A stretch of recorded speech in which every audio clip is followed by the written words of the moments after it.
अगर आपने कहना हो मुझे तंग मत करो, इंग्लिश में कहोगे डोंट डिस्टर्ब मी। अगर आपने कहना हो बदतमीज मत बनो, अब कहोगे डोंट बी रूड। अगर आपने कहना है मेरा फायदा मत उठाओ, अब कहोगे don't take advantage of me. अगर आपने किसी से पूछना है तुम्हें तकलीफ क्या है, आप पूछोगे what is wrong with you. अगर कहना हो यहां से चले जाओ, अब कहोगे गेट आउट ऑफ हियर। अगर कहना हो कोई बड़ी बात नहीं है, तो आप कहोगे it's not a big deal. English के कुछ स्लैंग जो आप इस्तेमाल कर सकते हो, अगर आप कहना चाहते हो व्हाट आर यू, मतलब आप क्या, अब कहोगे व्हाट्चा। आप क्या कर रहे हो, what you doing. Out of मतलब बाहर के बदले आप कहोगे आउट ऑफ। मैं यहां से जा रहा हूं, I am out of here. Have to मतलब जरूरी के बदले आप कहोगे हैव टू। मुझे खाना होगा, I have to eat.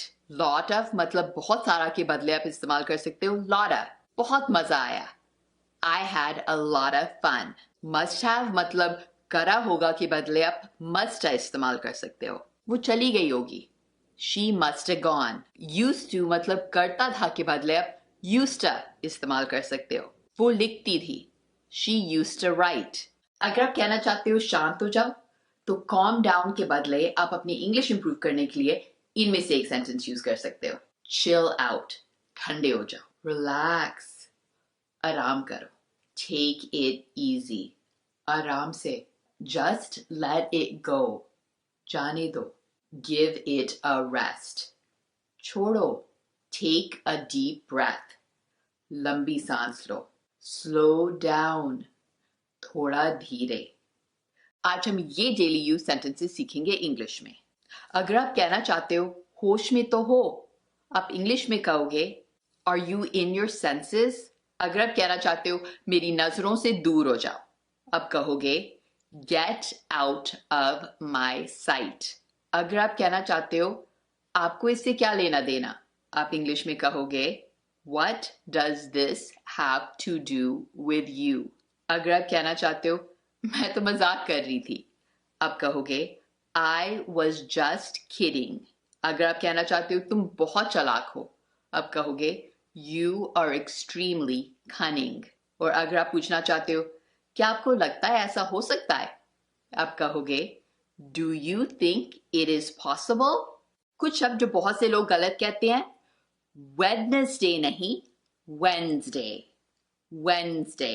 Clothes नहीं clothes, clothes। फोटोग्राफी नहीं photography, photography। बॉम्ब नहीं bomb, bomb। आखिरी वाला भी साइलेंट है। मिनट नहीं minute, minute। एस्थमा नहीं asthma, asthma। डाटा नहीं data, data। म्यूजियम नहीं म्यूजियम, म्यूजियम। कुछ कॉमन शॉर्ट फॉर्म्स के लॉन्ग फॉर्म्स आज मैं आपको बताऊंगी। IDC का मतलब है आई डोंट केयर, मुझे फर्क नहीं पड़ता है। AKA का मतलब है ऑल्सो नोन एज, इसकी दूसरी पहचान है। TBD मतलब टू बी डिटरमिन्ड, बाद में फैसला होगा। CEO मतलब चीफ एग्जीक्यूटिव ऑफिसर, कंपनी का जो बॉस होता है। FAQ मतलब frequently asked questions, जो सवाल बहुत बार पूछे जाते हैं। FYI मतलब for your information, आपकी जानकारी के लिए। ASAP मतलब as soon as possible, जल्द से जल्द। एंड MIA मतलब missing in action, गायब। अगर आप अपनी इंग्लिश इंप्रूव करना चाहते हो, तो जब आपको किसी को धन्यवाद कहना है, तो थैंक यू के बदले आप इनमें से कुछ इस्तेमाल कर सकते हो। So nice of you, आपकी मेहरबानी है। Thanks a bunch, आपका ढेर सारा धन्यवाद। Thanks a lot, आपका बहुत धन्यवाद। Thanks a million, लाखों बार धन्यवाद। I am grateful to you, मैं आपका आभारी हूँ। So great of you, आपका बड़ापन है।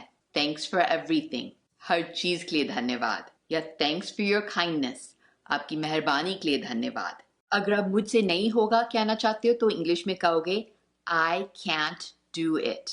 हिम्मत मत हारो कहना चाहते हो, तो आप कहोगे don't lose heart। मेहमान आने वाले हैं कहना चाहोगे, तो इंग्लिश में कहोगे The guests are about to arrive.